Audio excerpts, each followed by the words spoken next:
और बाकी थे वो क्यों नहीं रिजवान ने करवाए। अगर वो करवा जाता तो हो सकता है शायद जिस तरह हारिस रऊफ का स्पेल लगा हुआ था वो 2-3 विकेट और ले जाता, हम 3-0 से उनको हरा सकते थे जो पहले मैच में हुआ। लेकिन खैर हमारे लिए ये जीत बड़ी जबरदस्त है और इसके ऊपर खुशी जो हमें मनानी चाहिए। अब इसके साथ जो आगे जिम्बाब्वे की सीरीज है उसमें काफी हमें नए लड़के नजर आएंगे। अब उनकी परफॉर्मेंसेज हमने देखनी है। ये तो चले जीत गए, बहुत अच्छी बड़ी सीरीज थी, हम जीते। अब उनकी परफॉर्मेंस हमने देखनी है जिम्बाब्वे वाली। अभी तो फिलहाल अभी T20 की सीरीज ऑस्ट्रेलिया से है।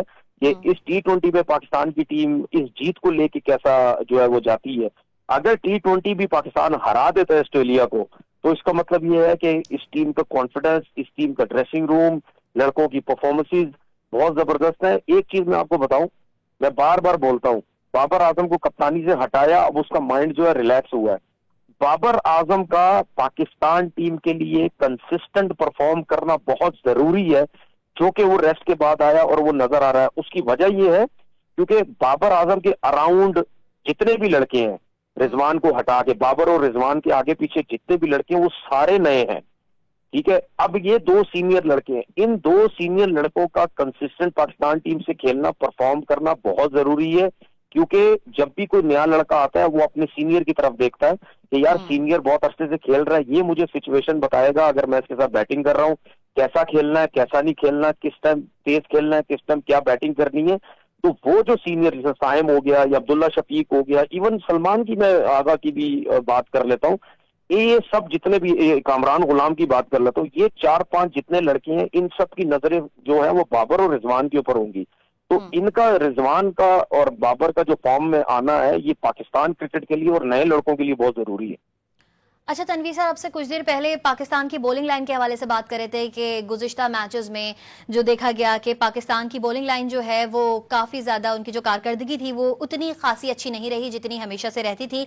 लेकिन और शाहीन शाह अफरीदी की अगर हम खास तौर से बात करें तो शाहीन शाह अफरीदी काफ़ी ज़्यादा तनकीद की जद में नजर आए। लेकिन आज के मैच की भी अगर बात करें तो उन्होंने 3 विकेट्स ली, नसीम शाह ने भी 3 विकेट्स ली, हासिफ रऊफ ने 2 विकेट्स ली, काफ़ी अच्छा परफॉर्म किया।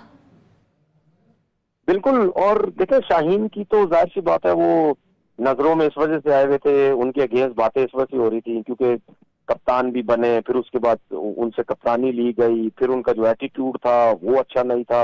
जाहिर सी बात है जब आप किसी को कप्तान बनाते हैं उसके बाद एक सीरीज बाद आप किसी को ले लेते हैं, वापसी ले लेते हैं, तो वो तो फिर अपनी बेइज्जती फील करता है ना कि मैं सीनियर प्लेयर हूँ, इतने अच्छे से खेल रहा हूँ, मेरे साथ इन्होंने क्या किया। फिर उसके बाद बाबर आजम और जो शाहीन के जो मसले मसाइल, फिर टीम की जो ग्रुपिंग वगैरह वो चलती रही, फिर इसकी अपनी परफॉर्मेंस जब ये इंजरी के बाद आए उसके बाद इनका जो पेस कम हुआ, अभी भी स्टिल पेस कम है, इसमें कोई दो राय नहीं है, स्टिल अभी भी पेस कम है। तो उस पे वो उन्होंने थोड़ा सा वर्क किया, लाइन और लेंथ पे आना चाहिए। मेरा मेरा मेरा शाहीन अफरीदी को एक मैसेज ही है कि अगर आप अपनी उस पेस पे नहीं जा पा रहे ना तो आप कोशिश ये करें कि नए बॉल के साथ अपनी स्किल्स पे काम करें, अपना स्विंग पे काम करें, जो आप करना चाहते हैं। अगर आपका बॉल राइट हैंडेड पे, देखिए पहले बाहर इतना अच्छा नहीं निकलता था, आप उनको बॉल राइट हैंडेड पे बाहर भी निकलने लग गए। अपनी लाइन और लेंथ पे कंसिस्टेंट जो है वो फोकस करें। अगर उस पेस पे नहीं जाते, ठीक है ना, तो ये चीजें हैं। हारिस रऊफ ने जिस बॉलिंग की, अब देखना ये है कि क्या ये हमारे फास्ट बॉलर्स जो हैं क्या उन पिचेस पे भी ऐसे ही बॉलिंग करेंगे जैसे इन पिचेस पे की है। ऐसा तो नहीं है कि यहाँ जो पिचेस थी इनको बहुत सूट कर रही थी, बॉल बाउंस, स्विंग, सीम सब कुछ, लाइन लेंथ बड़ी अच्छी थी, बॉलर में जान भी आ जाती है ना। तो फ्लैट पिचेस के ऊपर क्या कैसी बॉलिंग करेंगे, ऐसी ही फॉर्म नजर आएगी। तो ये बड़ी चीजें आगे चल के हमें जो है वो देखने की जरूरत है। तो मेरे ख्याल में आउटस्टैंडिंग जो है बॉलिंग परफॉर्मेंस रही सबकी। नसीम शाह ने जो है वो कुछ कुछ स्पेल में अच्छी बॉलिंग की, कुछ जगहों पे नए बॉल से बहुत ज्यादा जो है वो रन दिए, लाइन और लेंथ उनकी इतनी अच्छी नहीं थी, वो उनको कंट्रोल, क्योंकि आपको बिना वजह रन देने की जरूरत नहीं है ना। अगर आप अच्छी बॉलिंग करते हैं, अच्छा आपको स्विंग करना आता है, आपका पेस अच्छा है, तो आप फोकस करें एक लाइन लेंथ के ऊपर। हसनैन ने जिस तरह कम बैक किया है, रनअप बहुत बड़ा था, इंग्लैंड में जाके इसने कुछ लोगों के साथ काम किया अपने रनअप के ऊपर, अपनी लाइन और लेंथ के ऊपर, क्योंकि इससे पहले वो बहुत बड़े रनअप से बॉल करते थे, कभी कहीं पे छोटे स्टेप्स होते थे, कभी बड़े स्टेप से बॉल करते थे, लाइन लेंथ होती नहीं थी। तो जब से इन्होंने अपना रनअप छोटा किया है, रनअप भी इनका बैलेंस हुआ है, इनकी बॉल में स्विंग भी अच्छा हो गया और कंसिस्टेंट एक लाइन और लेंथ पे बॉल कर रहे हैं। जो कि बहुत ज्यादा जरूरी होता है। तो कहीं ना कहीं ऐसा है कि लड़कों ने अपनी स्किल्स के ऊपर, अपने रनअप के ऊपर काम जरूर किया, जिसकी वजह से ये हमें कुछ डिफरेंट जो चीजें हमें नजर आई हैं। अच्छा तनवीर साहब, स्पेशलिस्ट स्पिनर कोई नहीं खेल रहा है इस वक्त टीम में, तो आगे जो मैचेस हैं उसमें इससे कोई असर पड़ेगा? देखिए जरूर पड़ेगा, क्योंकि अभी तक तो देखें ना, अभी तक तो फिलहाल हमने 3 मैचेस में फास्ट बॉलर के ऊपर ही गए, और फास्ट बॉलर्स ने तीनों मैचों में अच्छा परफॉर्म किया। हमें स्पिनर्स की इतनी ज्यादा जरूरत ही नहीं पड़ी, ना रिजवान को इतना सोचना पड़ा। तो ऐसा नहीं है कि अब आगे चल के जो भी क्रिकेट होगी, हम अगर इंग्लिश कंडीशन है तो हम स्पिनर के बगैर जाएंगे, या हम पाकिस्तान में क्रिकेट खेलते हैं तो हम फास्ट बॉलर के बगैर जाएंगे, ऐसा नहीं होगा। अभी चीजें हमारे फेवर में बहुत जबरदस्त तरीके से जा रही हैं, तो जिसकी वजह से हम अभी बहुत ज्यादा रिलैक्स हैं, क्योंकि हमारे पास प्रेशर ही नहीं आया ना ऑस्ट्रेलिया के तीनों ओडीआई के ऊपर, ना इंग्लैंड में हम जो टेस्ट सीरीज जीते। ठीक है, प्रेशर नहीं आया। स्पिनरों ने इंग्लैंड में बुरा हाल कर दिया टेस्ट मैचेस में, और यहाँ पे फास्ट बॉलर्स ने रिजवान को कप्तानी, नो डाउट उसने बहुत जबरदस्त किया, लेकिन उसको उसके ऊपर भी प्रेशर नहीं आया कि यार बॉलर्स मार खा रहे हैं, अब क्या करें, कौन सा स्पिनर लेके आए, स्पिनर तो हमारे पास है ही नहीं, साइम अयूब से कराएं, ठीक है, सलमान आगा से बॉल करवानी पड़ेगी। तो ये जो प्रेशर है अभी रिजवान के ऊपर आया नहीं है, क्योंकि फास्ट बॉलिंग की तरफ से एक्स्ट्रा ऑर्डिनरी परफॉर्मेंसेज हो रही थी। तो ऐसा नहीं है, हमारे स्क्वाड में स्पिनर्स हैं लेकिन यंग है, यंग फैसल अकरम है, वो है, फिर उसके बाद अराफात मिनाज जो है, ये 2 स्पिनर्स हैं, ये अभी यंग हैं। अब इनको भी पूरे मौके मिलने चाहिए, और मिलेंगे भी मेरा ख्याल है। जिम्बाब्वे के टूर पे भी इन लोगों के नाम है, यहाँ पे इनको पूरे मौके मिलने चाहिए। फिर उसके बाद ऑस्ट्रेलिया जो T20 अगेंस्ट खेलेंगे, वहां पे भी मौका मिलना चाहिए, क्योंकि अब T20 तो सिर्फ फास्ट बॉलर्स पे तो चल नहीं सकती, वहां पे जरूर आपको स्पिनर्स कोई ना कोई ऐड करना पड़ेगा। तो लेट्स सी, देखते हैं कि जब स्पिनर्स को मौका मिलेगा तो वो कैसी बॉलिंग यहाँ पे करेंगे। बिल्कुल तनवीर साहब, देखेंगे कि जब स्पिनर्स को मौका मिलेगा तो वो कैसी बॉलिंग करेंगे। उम्मीद तो यही करते हैं कि अच्छी बॉलिंग करें। अच्छा ये बताइएगा कि जैसे कि अभी कुछ देर पहले आपने कहा कि ऑस्ट्रेलिया समझ रहा था कि वो 250-300 रन आराम से बनाता रहेगा, ऐसा समझते हैं कि ऑस्ट्रेलिया कुछ रिलैक्स था, उसको भी नहीं अंदाजा था कि पाकिस्तान इस तरह से आज अटैक करने वाला है? देखिए, जिस तरह मैंने पहले बात की है ना, कि वो बहुत ज्यादा मुझे लगता है रिलैक्स थे कि हम पाकिस्तान को आराम से हरा देंगे, क्योंकि जाहिर सी बात उनकी परफॉर्मेंसेस काफी टाइम से अच्छी नहीं थी ना। रैंकिंग्स में देखें, टेस्ट चैंपियनशिप में रैंकिंग 6-7वें पे है, ओडीआई में मेरे ख्याल में हमारी 3रे या 4थे नंबर पे आ गई है, T20 में भी नीचे। तो हमें समझने की जरूरत है, ये क्यों टीम, जिस तरह मैंने पहले ही बोला था, ये क्यों सोचते हैं हमारे बारे में, क्योंकि वो समझते हैं कि यार ये फारिग टीम है, बेकार टीम है, बिल्कुल ये किसी काम की टीम नहीं है, इसके खिलाफ हल्के लड़के खिला दो, ठीक है, वीक टीम खिला दो, जिस तरह हमारे साथ पहले भी होता है, अपनी होम सीरीज में हमारे साथ होता हुआ है। तो यही मेरा कहने का मकसद है ना, जब आप जीतेंगे ना, जिस तरह ऑस्ट्रेलिया के होम ग्राउंड में उनको जब हराया है, तो जब आप साउथ अफ्रीका जाएंगे खेलने या किसी और बाहर की कंट्री में जाएंगे खेलने, तो वो आपको वीक टीम नहीं लेंगे, वो बोलेंगे भाई इनकी चारों फास्ट बॉलर बहुत तगड़े हैं, इनकी बैटिंग भी तगड़ी है, फास्ट बॉलर जो है वो बहुत अच्छा परफॉर्म कर रहे हैं। तो फिर कोई दूसरी टीम सोचेगी नहीं आपके बारे में कि यार हम इनके खिलाफ रिलैक्स होंगे, हम 50 ओवर की क्रिकेट को T20 समझ के खेलेंगे, खुला डुल्ला मारेंगे इनको, वो फिर कोई नहीं जो है वो यानी समझते हैं आज के मैच का असर बकिया जो टीम्स हैं, बाकी टीम्स हैं, उनके जो सोच है उस पर पड़ेगा कि पाकिस्तान जो है वो भी इस तरह से अटैक कर सकता है और मैच विन कर सकता है। देखिए, उसकी सबसे बड़ी वजह यह है कि जैसे ही आपकी रैंकिंग ऊपर आती रहेंगी, आप सिर्फ रैंकिंग पे फोकस करें। अगर आपकी रैंकिंग 2-3 नंबर पे रहेगी, तो आपके अगेंस्ट जो दूसरी टीम है वो पूरी टीम खिलाएगी। अगर आप 5वें 6ठे 7वें नंबर पे रहेंगे, तो वो तो आपको जो है वो तो आपको जो है पूछेंगे भी नहीं, वो तो आपको पूछेंगे भी नहीं, ठीक है ना। तो वो बोलेंगे यार ये तो बहुत हल्की टीम है, अगेंस्ट तो हम हल्की टीम खिला देते। तो जीत जो है बहुत जरूरी है, रैंकिंग्स में ऊपर आना बहुत जरूरी है। तो इस तरह फिर टीम्स का जो है वो प्रेशर भी आपके ऊपर जाएगा, और आपके अगेंस्ट बड़ी से बड़ी टीम भी पूरी टीम खिलाएगी। आज के मैच के बाद तनवीर साहब, मुझे नहीं लगता कि ऑस्ट्रेलिया हल्की टीम खिलाएगा पाकिस्तान के साथ, क्योंकि आज तो वो बड़े रिलैक्स थे, लेकिन आगे जैसे कि आपने कहा कि आगे आने वाले मैचेस हैं तो ऑस्ट्रेलिया जरूर अंडर प्रेशर होगा। बिल्कुल जाहिर सी बात है, उनको ये समझ लग गई है कि भाई ये टीम जो है वो किसी टाइम भी कुछ कर सकती है।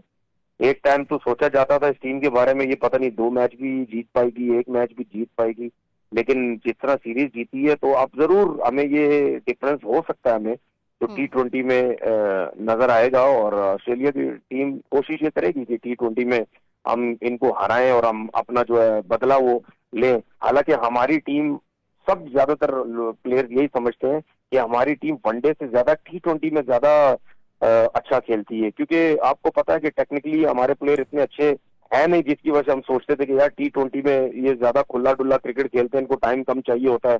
ये कहते हैं कि टाइम हमें ज्यादा गुजार नहीं सकते, तेज खेलें 20 ओवर क्रिकेट में, इनका प्रेशर ज्यादा वो होता है। लेकिन इन्होंने एक डिफरेंट चीज करके दिखाई हमें। स्पेशली मैं बार बार बोलता हूँ, साइम अयूब देखें, ये जो ऑस्ट्रेलिया या इंग्लैंड या बाहर की जो पिचेस होती है ना, इन जगहों पे अगर आप नए बॉल से बहुत अच्छा खेल रहे हैं, अगर आपकी ओपनिंग पार्टनरशिप 50 रन की लग गई, 40 रन की लग गई, तो फिर ये जो है ना, ये पाकिस्तान क्रिकेट के लिए बड़ा अच्छा हो जाता है। क्योंकि हमारे जो बाकी आने वाले बैट्समैन है उनके लिए इजी हो जाता है कि ओपनर ने नया बॉल किल कर दिया, बाकी जो आएंगे वो थोड़ा सा बॉल जो है वो स्विंग सीम होना कम हो जाएगा, उस पर बहुत ज्यादा जरा फायदा हो जाता है। तो ये जो हमने बैटिंग में भी स्पेशली जो ओपनिंग जो की है, उसके बाद जो इसका हमने फायदा उठाया, ये बड़ा जबरदस्त है। वरना हम तो ओपनर जो है वो मतलब ओपनर से लेकर तीसरे चौथे नंबर के प्लेयर ही कोई 40 रन पे 4 आउट हुए हैं, 60 70 पे 5 आउट हुए हैं, हमारा ये सिलसिला चल रहा था। तो बड़ा डिफरेंट जो है वो पाकिस्तान टीम इस ओडीआई में। अच्छा तनवीर साहब, देखा गया कि दूसरे वनडे में भी ओपनर्स ने बहुत अच्छी कारकर्दगी दिखाई, और आज की भी बात की जाए तो बहुत ही अच्छी कारकर्दगी के साथ ये मैच जीता गया, और बैटर्स ने भी बहुत अच्छा परफॉर्म किया, क्योंकि मिलके जो है हमने देखा कि मिलके खेला जा रहा था। इसमें आप कहां तक समझते हैं कि मोहम्मद रिजवान का बहुत ही अहम किरदार, आप समझते हैं कि इसमें मोहम्मद रिजवान का अहम किरदार है, क्योंकि कप्तान इस वक्त मोहम्मद रिजवान साहब हैं? देखिए, रिजवान तो बड़ा जबरदस्त कप्तान है। वो डोमेस्टिक क्रिकेट होगी, पीएसएल में अपनी टीम को जिस तरीके से लेके चलता है वो नजर आता है। वो बैक करता है, फास्ट बॉलर्स की अगर मार भी लग रही होती है वो उसको बड़ा अच्छे तरीके से समझाता है। अगर फील्डिंग बुरी हो रही होती है तो उनको बड़ा अच्छा समझाता है। कैचेस भी छूटते हैं तो वो ज्यादा गुस्सा नहीं होता, वो बड़ा काम रहता है और अपना ध्यान जो है वो पूरा फील्ड में जो है रखता है। उसके बाद मैंने हमेशा देखा है कि देखें, जो कीपर होता है ना, विकेट कीपर, उसको वहां पीछे से खड़े होकर ना बड़ी चीजें समझ आ रही होती हैं। उसको सबसे अच्छी चीज ये समझ आ रही होती है कि क्या बॉलर की लाइन लेंथ बनी हुई है, किस लाइन पे वो बॉल कर रहा है, कितना बॉल स्विंग हो रहा है, कितना सीम हो रहा है, क्या वो वेवर्ड तो नहीं हो रहा, विकेटों से बाहर बॉलिंग तो नहीं कर रहा। उसको समझाने का बड़ा उसके लिए एक इजी होता है। फिर उसको ये भी नजर आ रहा होता है कि बैट्समैन के पैर चल रहे हैं, वो किस जगह पे ज्यादा अच्छा शॉट खेल रहा है, ठीक है, कहाँ पे वीक है, किस लाइन और लेंथ पे वो वीक है। तो ये चीजें जो विकेट कीपर को ना बड़ी जबरदस्त समझ आ रही होती है, उस हिसाब से वो फील्ड प्लेसिंग बड़ी जबरदस्त सेट करता है। तो कीपर अगर ये चीजें भी समझता है और उसके साथ वो कैप्टन भी अच्छा हो, अगर क्लेवर भी है, तो फिर उसके लिए कुछ चीजें जो है वो आसान हो जाती हैं। तो मैं समझता हूँ कि रिजवान की वजह से बहुत फर्क पड़ा है। और उसके बाद जो प्लेइंग 11 है, जो फील्ड में जो बॉलिंग में चेंजिंग उसने की है, वो जो है वो बड़ी जबरदस्त, बहुत ही जबरदस्त उसने की है। अच्छा तनवीर साहब, क्या समझते हैं आगे, जैसे कि मैचेस आ रहे हैं, आपने बोला कि अभी जिम्बाब्वे है, फिर T20 में टीम के अंदर कुछ तब्दीलियां आप एक्सपेक्ट कर रहे हैं? देखिए, टीम में तब्दीलियां तो ऑलरेडी हो चुकी हैं। T20 की टीम अनाउंस हो चुकी है अगेंस्ट ऑस्ट्रेलिया, जिम्बाब्वे की वनडे और T20 की उसकी टीमें अनाउंस हो चुकी हैं, वो ऑलरेडी अनाउंस हो चुकी हैं।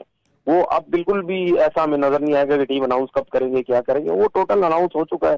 पहले से लड़कों को पता चल गया कि किसने जिम्बाब्वे जाना है, किसने ऑस्ट्रेलिया की T20 के मैचेस खेलने, वो सबको बड़ा अच्छा एक आइडिया हो गया। और ये बहुत अच्छी चीज है कि लड़कों को पहले से पता चल गया कि भाई मैं हूँ या नहीं हूँ, अगर मैं हूँ तो मैंने कैसी तैयारी जो है वो करनी है। तो वो सबको एक आइडिया हो गया।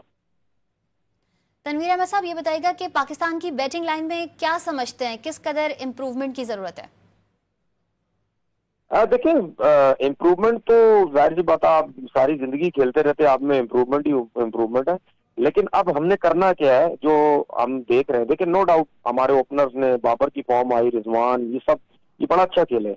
लेकिन अब हमने जीतना शुरू किया है और हमने अब इम्प्रूवमेंट क्या करनी है, हमने इम्प्रूवमेंट ये करनी है कि ये तो चले डिफिकल्ट पिचेस थी, यहाँ पे आप बड़े बड़े टोटल नहीं कर सकते। हमने इम्प्रूवमेंट ये करनी है कि क्या हमारी बैटिंग ऐसी है कि हम एक बैटिंग पैराडाइज पिच के ऊपर या ऐसी पिच के ऊपर जहां हमें मौका मिलता है, क्या हम 300 रन पे जा सकते हैं, क्या हम 350 वाली क्रिकेट खेल सकते हैं। क्योंकि देखिए, ऑस्ट्रेलिया हमसे हार गई है, इसमें कोई शक नहीं है, लेकिन इनकी जो अप्रोच, इनकी जो सोच, इनका जो लेवल है वो हमारी क्रिकेट से बहुत ऊपर है। हम उन तक नहीं पहुंच सकते, उनका बहुत ऊपर है। उनका सिस्टम बड़ा तगड़ा है। वो जब भी जहां उनको मौका मिलता है वो 400 रन पे जाते हैं। जहां उनके ओपनर्स के मिडिल ऑर्डर सेट हो गए वो 350 पे 300 पे जाएंगे। क्या हम ये सब कुछ कर सकते हैं? ये अब हमें जो है वो देखना है।